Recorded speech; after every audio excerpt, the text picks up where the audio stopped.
मागच्या भागामध्ये चालू वर्तमान काळ, चालू भूतकाळ, चालू भविष्यकाळ पाहिला होता. आज कोणता काळ शिकायचा आहे? पूर्ण वर्तमान काळ. म्हणजे एखादी क्रिया पूर्ण घडलेली आहे हे आपल्याला या काळामध्ये दर्शवली जाते. एखादी क्रिया पूर्ण झालेली आहे हे दर्शवणारा काळ कोणता? पूर्ण वर्तमान काळ. आता बघा पहिलं, आता ह्याचे स्ट्रक्चर काय आहे? कर्ता. स्ट्रक्चर लक्षात ठेवा. कर्ता प्लस हॅव किंवा हॅज घ्यायचे आपल्याला. याच्यामध्ये काय घ्यायचे? हॅव किंवा हॅज. आणि क्रियापदाचे तिसरे रूप. किती रूप? तिसरे.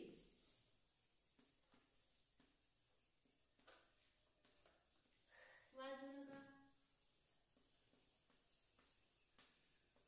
तिसरे रूप. आणि कर्म असला तर काय? कर्म वाक्यामध्ये जर असेल तर कर्म घ्यायचा, नसेल तर नाही घ्यायचा. बघा, पूर्ण वर्तमान काळाचा फॉर्म्युला आहे कर्ता. कर्त्यानंतर कर्त्यानुसार आपल्याला हॅव किंवा हॅज घ्यायचे. क्रियापदाचे तिसरे रूप आणि त्यानंतर कर्म घ्यायचे. मग कोणत्या ह्याच्या समोर हॅव घ्यायचे आणि कोणत्या कर्त्यासमोर हॅज घ्यायचे पाठीमागे आपण शिकलो. तरी पण मी सांगते एकदा तुम्हाला.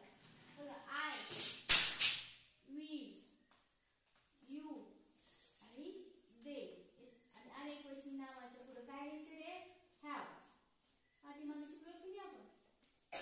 आय, वी, यू, दे च्या पुढे काय घ्यायचंय? हॅव घ्यायचे. आणि ही, शी, इट व एक वचनी नावाच्या पुढे हॅज घ्यायचे. बघा, आय, वी, यू, दे त्याच्या पुढे काय घ्यायचंय? हॅव. आणि ही, शी, इट व एक वचनी नामाच्या पुढे हॅज घ्यायचे. लक्षात राहील. आता बघा, पहिलं वाक्य आहे मी पत्र लिहिलेले आहे. कोणतं वाक्य आहे? मी पत्र लिहिलेले आहे. पत्र लिहून झालेले पूर्ण.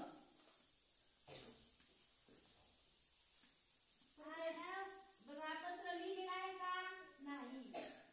लिहिलेले आहे म्हणजे लिहित आहे का पत्र? नाही. तर लिहित आहे म्हणजे चालू काळ झाला. लिहिलेले आहे, लिहून तुमचं पत्र लिहून पूर्ण झालेला आहे. तो काळ म्हणजे कोणता? पूर्ण वर्तमान काळ. मग काय आपल्याला कसं करायचं? याला नंबर द्यायचे आधी. काय दिले होते तुम्ही नंबर? 2. सगळे आधी दिले नव्हते? 1, 2, 3, 4. सोमेश्वर, तू खूप दिवस शाळेत नव्हता, मध्ये पण नव्हता, फक्त आलास आणि घरी बसलास. 1, 4, 3, 2 अशी वाक्यरचना इंग्रजीत करायची. एक म्हणजे काय? कर्ता. इंग्रजीमध्ये कर्ता 1 नंबरला ठेवायचा. कर्ता. त्यानंतर काय घ्यायचं आपल्याला? 4 नंबरचा शब्द घ्यायचा आहे. कोणता रे? आहे. आयला कोणता शब्द घ्यायचा आहे? आयच्या पुढे काय घ्यायचंय? हॅव. I have. त्यानंतर क्रियापदाचे तिसरे रूप. क्रियापद कोणते आहे? लिहिलेले. मूळ क्रियापद आहे राईट. त्याचं दुसरं रूप आहे wrote. Write, wrote, written. I have written. WRITTEN. Written. आणि पत्र, एकच पत्र म्हणून अ लेटर.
वर्तमानपत्र